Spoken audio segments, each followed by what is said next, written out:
If God had come to me months beforehand and said, so here's how things are going to go. Well, do you have a plan B, or what else would you like? Maybe there's another direction we can go. But through all of this, different gifts have come to light, and there's been a personal strength and tenacity that I have discovered in me that I did not know was there.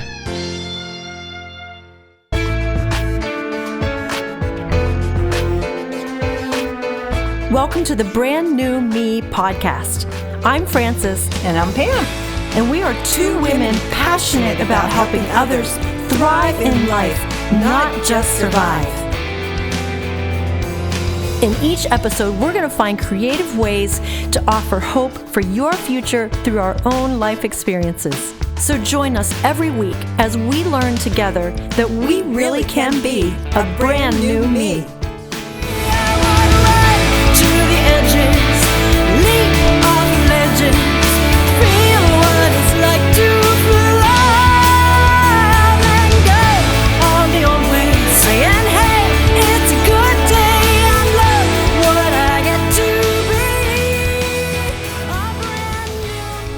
Welcome to episode number 31, where we have another story to offer hope for your future.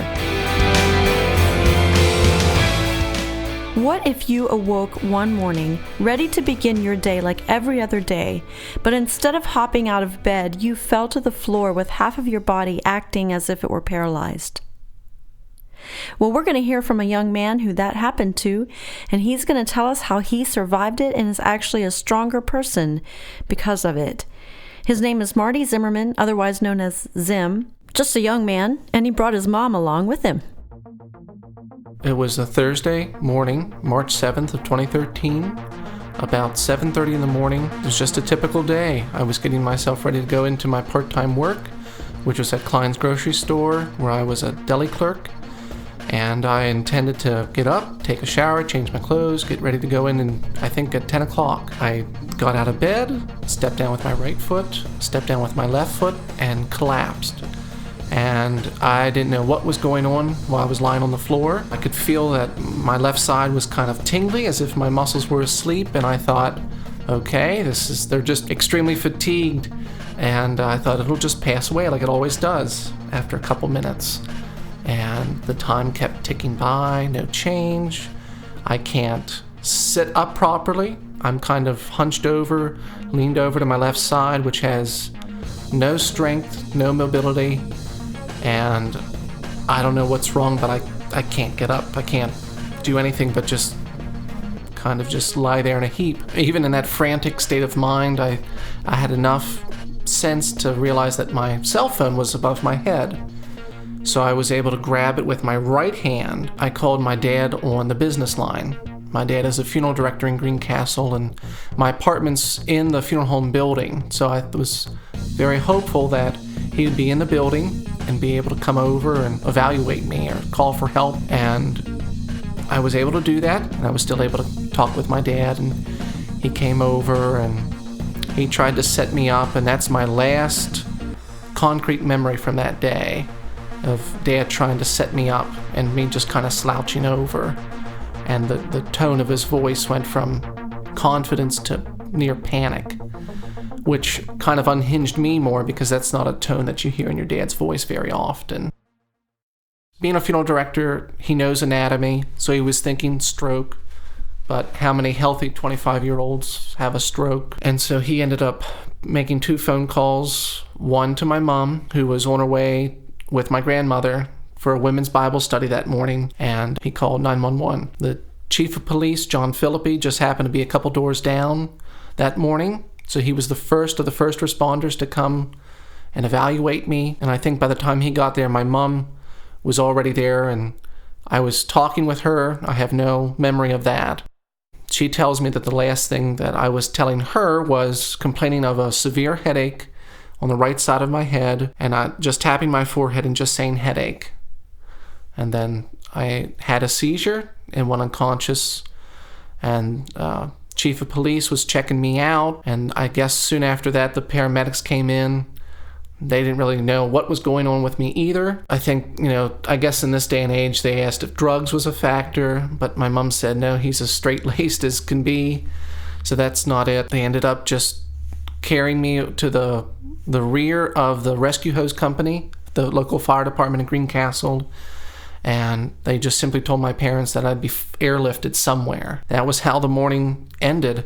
So they ended up flying me to the Hershey Medical Center, and I underwent what's called a craniotomy, where they removed a part of my skull in order to relieve the pressure that was building on my brain.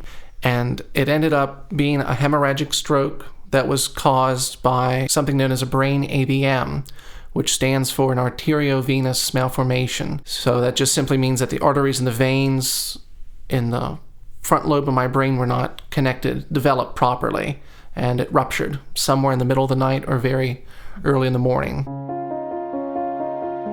I kind of have hard memories remembering it until he starts to either talk about it or we see pictures. We were just in the car. I had picked my mother up. I had a once-a-month Bible study with women, and she and I were just discussing that her sister's husband had had a slight stroke like 2 days before this happened. Plus my brother also passed away in January of the same year. So all that's kind of just mulling, and it's, well, what can we go and do for, her name was Jane, what can we do for Jane today to kind of help relieve her going to the hospital? And in the meantime, my phone rings, and he said, something's wrong with Zim. I said, what do you mean? He said, well, he's on the floor. Well, what's he doing? Well, I can't get him up. He said, I'm not sure what it is. So I said, I'm on my way right away. So when we got there, he's down at the bottom of the steps. His apartment he lives in is upstairs. So he told my mom, he said, you stay here. She's been through enough with her son. She just didn't want her to have the shock of seeing him. And so she stayed downstairs, and I did. I went up to him, and he's on the floor. I said, hey, buddy, what's going on? And he starts tapping his head, headache. I said, oh my, well, what happened? Did you get up? I'm trying to talk to him a little bit, and then Philip, he comes in to my right, and I just started saying, Jesus, I don't know what to do. Please just show me, what should I do? And he hears me, and he must have asked me a question. I looked back down at Marty, and I said, hey, Zim. I said, hey. Oh my, and then his eyes had rolled up in his head, and he's frothing at the mouth, and I said, you're not here anymore, are you? And he said, could you get out of my way? And I said, please, yes. So he went down, and he starts to seizure, and he's hitting his hand against the bed, and he's, we don't know why. And so the paramedics come in, and they ask, is there drugs involved? He says, straight lace, did you get? He might have some Advil in his medicine cabinet, but that's about it. So they put him on the stretcher, and they rush him out, and by that time he's just frothing everywhere. And that's the last thing they say. He said, well, we'll fly him somewhere, we'll get back to you. It wasn't too long that they decided, we're going to fly him to Hershey. So we all just get in the car. My mom went along again. That's where her son died, at Hershey. So she's in the van with us, and the three of us are on our way.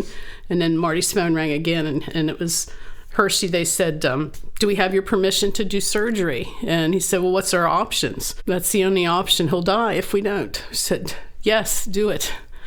So we went to the area where you wait, and the nurse behind the desk was just awesome. She saw me come in, and I must have looked so shell-shocked. She just was on the phone, and she didn't lose my eye, and she put the phone down, and she came right over to me, and she said, what's your name? And tried to take some information, and I said about our son, and she said, I'm going to find out right now what's going on. So her name's Heather. I still remember it. She was awesome. She kept relaying what's going on, what's the surgery, and, how he's doing. And in the meantime, we're sitting there thinking, what could have caused this? And my husband's sister has some problem with an AVM, and we never heard of it before. She had them, but she doesn't have them in her head. They're in her body. So we mentioned that, and I think in the meantime, she had called down to the operating room, and they said that that's what it was. So it was just kind of a roller coaster ride day.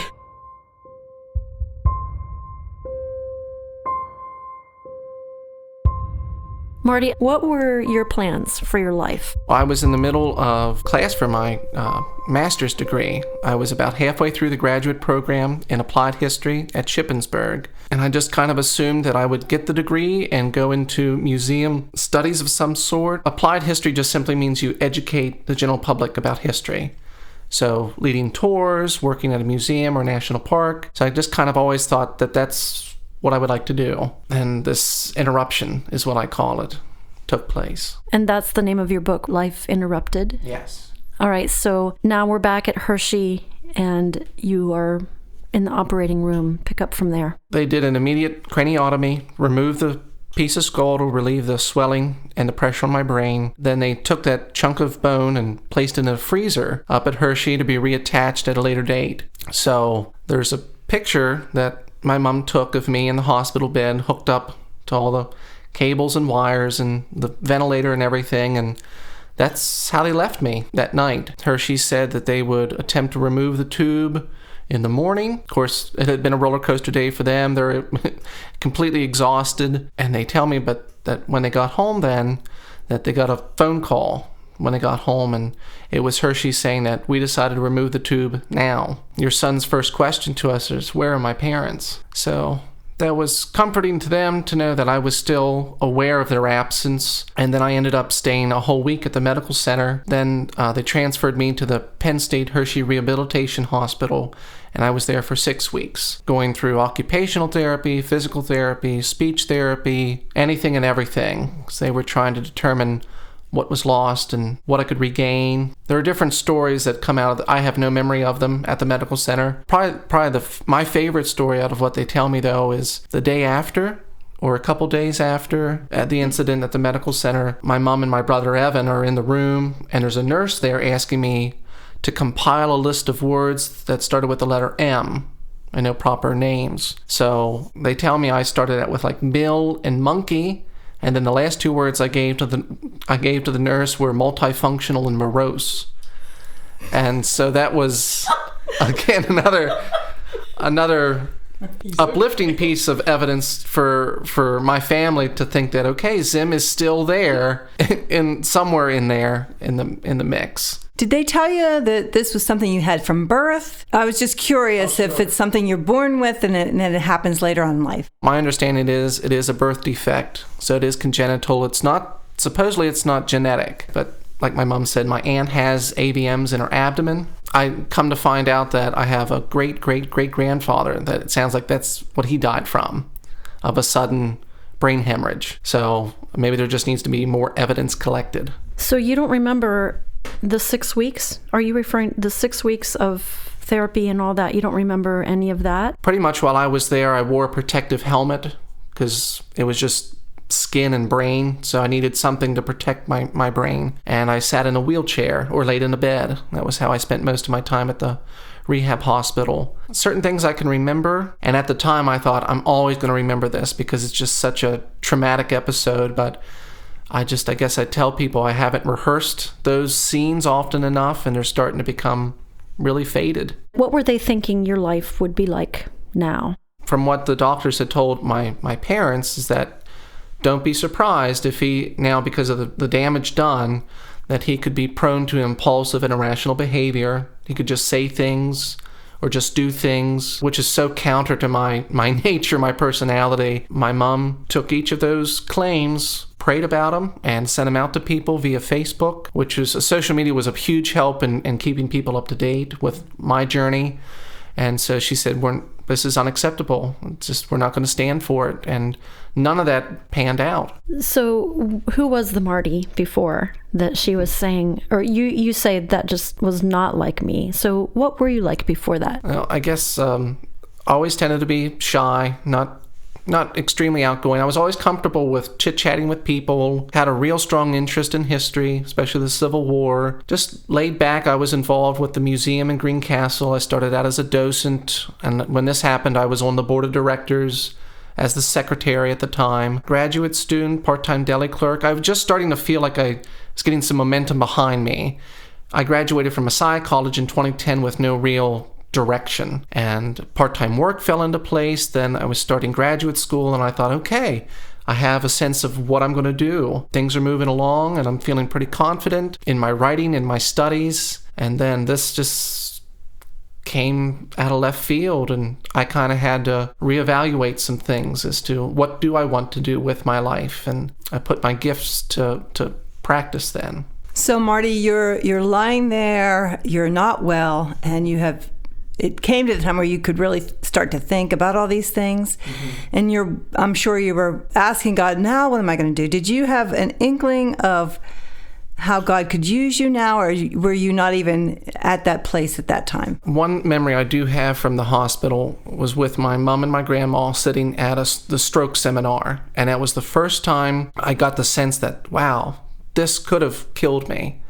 And I'm here for a reason. And there were different moments of darkness passing through, but I always had people to talk to.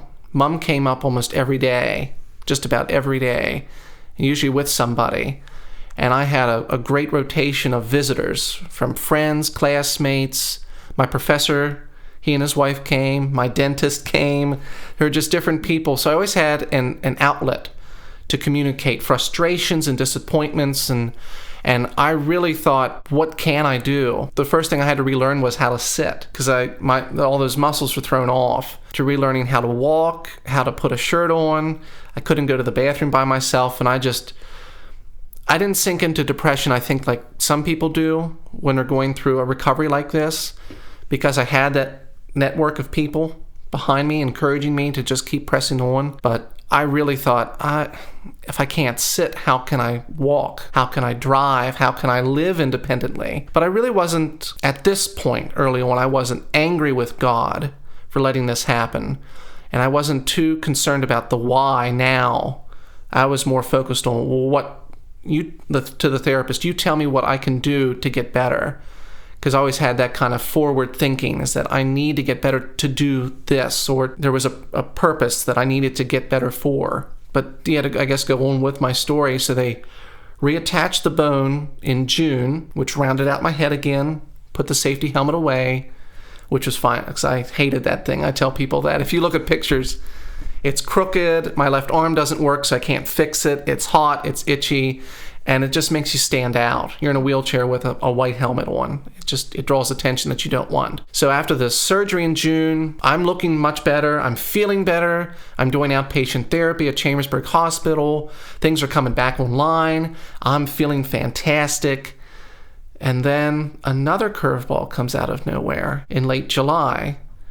My mom and my dad noticed that there were some stains on my pillowcase in the mornings. And, well, what's that? So they looked and realized that on the back of my head, where part of the scar was, they realized there was a little hole in that incision area. And so they thought, oh, that doesn't look too good, if it's leaking out, a couple weeks after the surgery. So Mom calls Hershey. They don't seem that concerned about it. So, okay, we'll just breathe a sigh of relief here. And it was August 2nd. I remember it was a Friday. My physical therapist, Kathleen, my mom had mentioned the hole to her, and so she looked at it.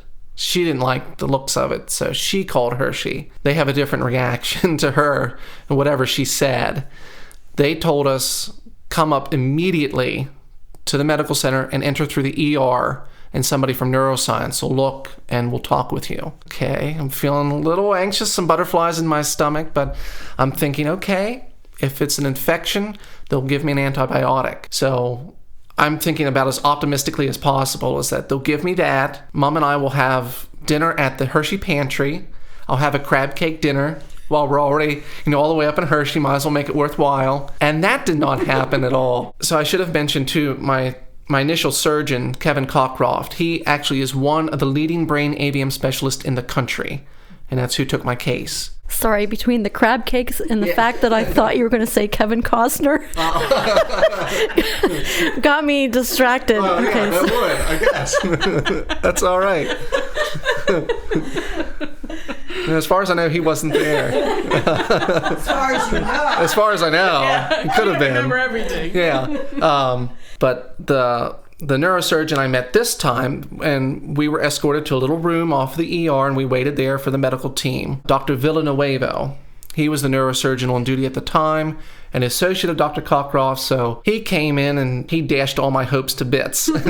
And he said, there was an infection, but where it was, an antibiotic would not work, so they were going to have to remove the bone flap again, which was absolutely devastating, because I had just gotten rid of the wheelchair a couple weeks before, starting to, walking on my own, starting to regain some independency. And so Mom and I, we just, after the doctors and the medical personnel left the room, we just sobbed.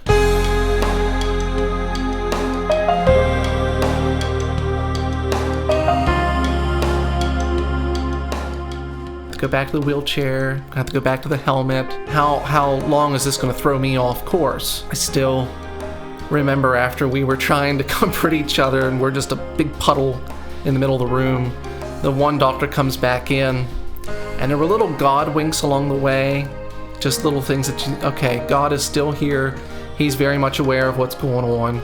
And this was a God wink moment because the doctor, he came back to take any questions. And so we kind of peppered him with some questions. And his name, though, was Church, Dr. Church. And it was just another little God wink that, okay, you see what's going on. But it was really at this point where I was angry with God. I didn't care why it happened the way it did and when, but I thought, the only thought was, and I probably said this out loud, was just, this is going to make you look bad. I have all these people praying for me across the country that are following these social media updates on Facebook. I'm getting better. And now all of a sudden, I'm taking this huge step back and it just didn't make sense to me. And I was just angry that I had to be delayed indefinitely at this point. I didn't know. So it was just a mix of emotions, a lot of crying and just some anger. Dr. Church explained that this should not be detrimental to my recovery. It would take a little extra time, but not much, and I could expect to, be back in full swing of recovery. Took that as a comforting bit of news, but eventually they would have to put something up there to fill in the skull, because you couldn't, live with my head the way it was and having no bone flap there. We took a break, and they explained that since my bone flap was unusable, that was thrown away, they'd have to create a plastic implant to cover that gap in my skull. So they ended up scheduling what was the final surgery on Veterans Day, November 11th of 2013. And a few weeks beforehand, I had a scan done, and that was sent off to the company that would make the piece. Once Hershey had that in their possession, they scheduled the final surgery, and I think I was the first one that morning, and we left at maybe 3 a.m. to get to Hershey. And I had a dream a night or a couple nights before this of being wheeled into the OR and just having a tremendous sense of peace that this was it. This was the final scene of this drama to be played out, and I wouldn't have to go back in there for any other procedures or anything. When I was thinking about infection, I thought, God gave me the word obliterate. So that's what I prayed going into the surgery, is that even the threat of infection, that threat would be obliterated. That won't even be a factor in this final surgery. And so now it's coming up on 5 years after the fact and haven't had any complications. The plastic piece was added in, and it's held in place by little titanium clips and pins. And for the last few years, I've had an annual checkup with Hershey.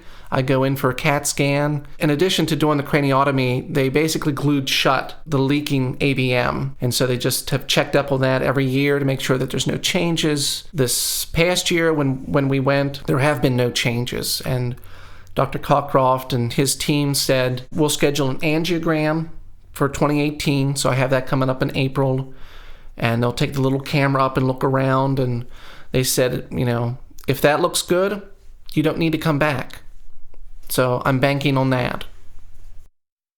So I know that you just finished your master's degree. You just graduated. Mm-hmm. Yeah. You have been able to get back on track, or are you going a different track? Tell us where you are now with that. Since Sure. you've graduated, what was the degree in, and what do you hope to do with it? Okay. Yeah, I was halfway through the program when I had the stroke, and it took me about 2 years until I could get the confidence back up to go back into the classroom. I finished the class that I was in. It was called Battlefield Preservation, and loved it because we met in Gettysburg Saturday mornings, and we talked about Civil War, Revolutionary War. It was just awesome. Loved it so much. And it was just one of those strange things because the professor and I never discussed about me dropping, resigning, or withdrawing from the class. We both just assumed I would finish it. And so thankfully I'm right-handed, and my left side was what was affected. And pretty much that was the only thing that was affected by the stroke.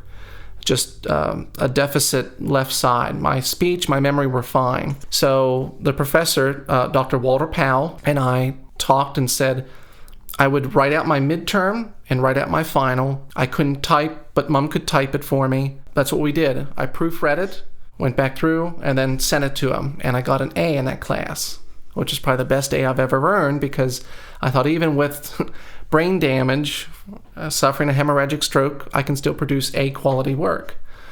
But I couldn't drive at that point, and I had tried 2 or 3 times to get back into graduate school, and I signed up for a class, looked at the syllabus, and thought, I can't do this. It's just too much right now. The fall of 2016 is when I got back into it. The professor I was familiar with, and he had no idea what happened to me. I thought he was well aware until we were walking out of class, and he asked me about what was wrong with my leg. And I thought, oh, you don't know anything. So I summarized it. But jumping ahead, that's the man who actually hooded me then, graduation. I started the program with him and finished the program with him. When I was trying to think, do I want to go back to Shippensburg? I looked around at seminary, ministry school, student teaching, and all of that just didn't seem to register. It would cost more money. It would take a lot more time. And I thought, I'm just going to have to do this. I can do this. So I had to get myself psyched up, and I went back in, and I trudged through my classes, went through the hardest class I'd ever encountered, and that was environmental history. And I thought, if I can survive this with a B, I can handle anything.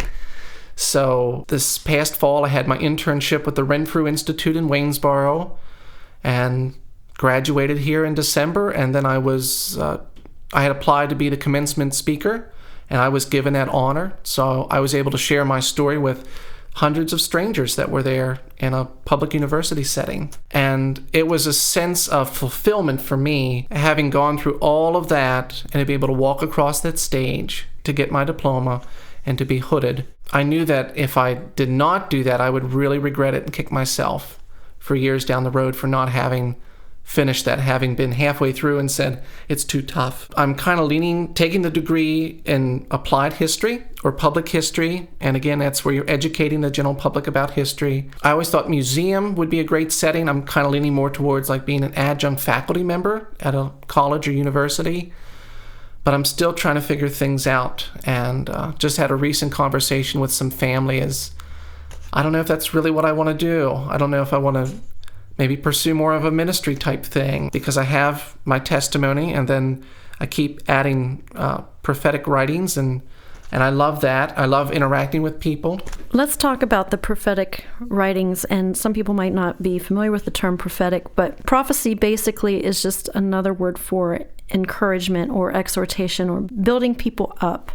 You're holding the book that you wrote that has some of these writings in, but you also have a whole book dedicated to these writings. And so I want you to read one. Before you read it, tell us just in a nutshell, how do these come to you? And do you sometimes get them for other people? So I think where this kind of really started to stir up was being in the hospital and not being able to physically move around. I had my people that I could talk with, but writing was a way to process and to just relieve emotions that had been building up. So when I started to write, it was very personal, just opening different bags, if you will, and just kind of exploring what's going on inside of me. And I've always loved to encourage people. And after everything I've been through, to be able to share that with people and to impart hope and inspiration and encouragement to other people, to see them press through or to overcome whatever it is they're facing, that gives me the greatest joy. So that's where the poem started from, and that's, for lack of a better word, none of these rhyme, like maybe when you think poetry. I aim for free verse, and it can be fairly long, but I do that because I want to get to the message. So now I get a word or a phrase that, I think the Holy Spirit gives me a little bit of an idea as to what to explore. And so usually I either have paper in front of me and just start writing until I feel like I'm done, or at the laptop, same thing, just start writing until I feel like I have my message. And they are still a number are about me, from me, but they're also about other people that I see. They're about the nation, different things that I feel like God has shown me about the nation. And I just love to be able to sit down and just write and create. And I know it's not just me because I'm reading back through and thinking, wow, this is some pretty awesome stuff. It starts and it ends on the same kind of note, and there's just so many different things to it. And to know that that's reaching people, like you had said, so that's encourages me to keep doing that. Okay, so you're going to read one called "I Remain Standing." Yes. From your book. Yes. Tell us about how it came to be, and then go ahead and read it for us. Sure. Well, the book is entitled Life Interrupted, The Story of a Young Stroke Survivor, and it came out in January of 2015. So I'm thinking this poem, I Remain Standing, was written in 2014. And just by looking it over real quick, I think I had composed it when I was still kind of questioning, well, what can I contribute now that I'm having physical deficiencies? I try to stay away from other terms and things, but yeah. So I think it was just a kind of a prophetic thing for myself, looking to my future and thinking, well, what can I do? What will I see done? What will I accomplish? What will God do through me? So yes, this is entitled, I Remain Standing. You hit me with an unexpected force that knocked me back, but did not knock me down. I staggered, but God has helped me to stand upright once more. You thought you would reduce me to a weakened shell of a man, filled with rage and resentment against God. But you, O deceiver, cannot hide the truth from me. I see you behind your well-crafted veil.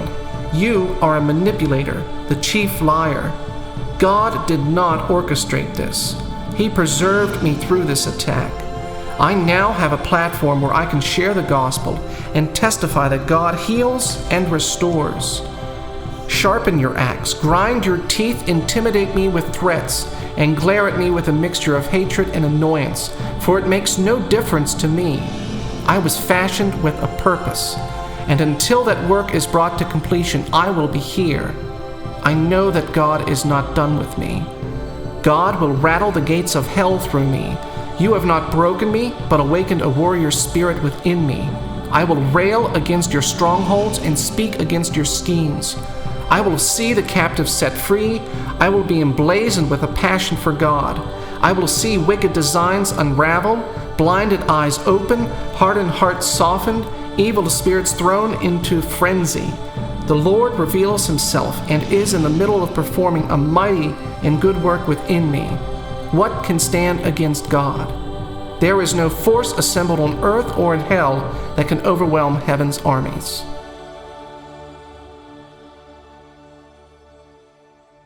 I see that you're telling your story. You've written a book.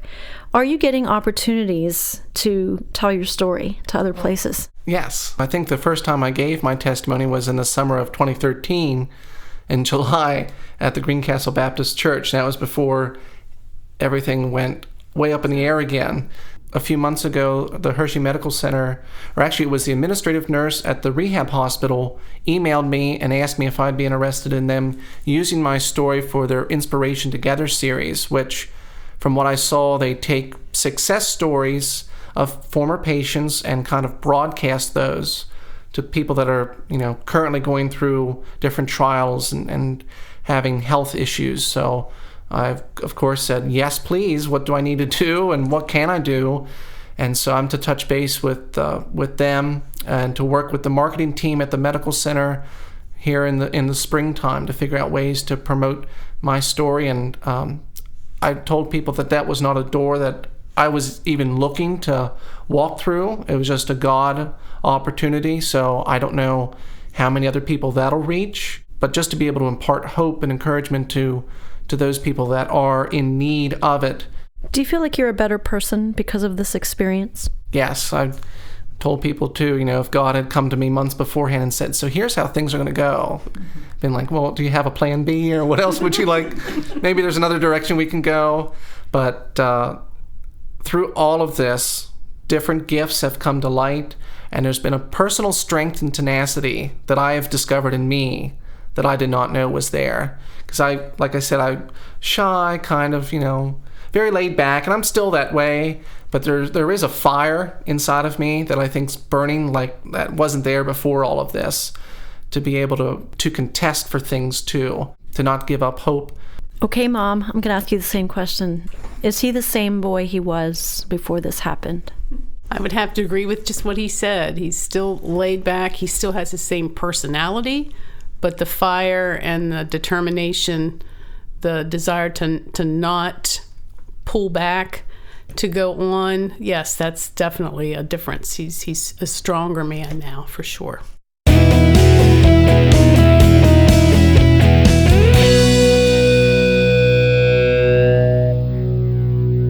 You can find Marty on Facebook under Marty Zimmerman, or you can look up his book on Amazon. It's Life Interrupted by Marty Zimmerman. And we would love to hear from you. Email us at brandnewmepodcast@gmail.com. brandnewmepodcast@gmail.com. Next week, we are going to have a group of women, 4 women, who are each wired differently, but they have found a way to work together to help tell their stories and touch other people. So join us next week. Until then, have a great week.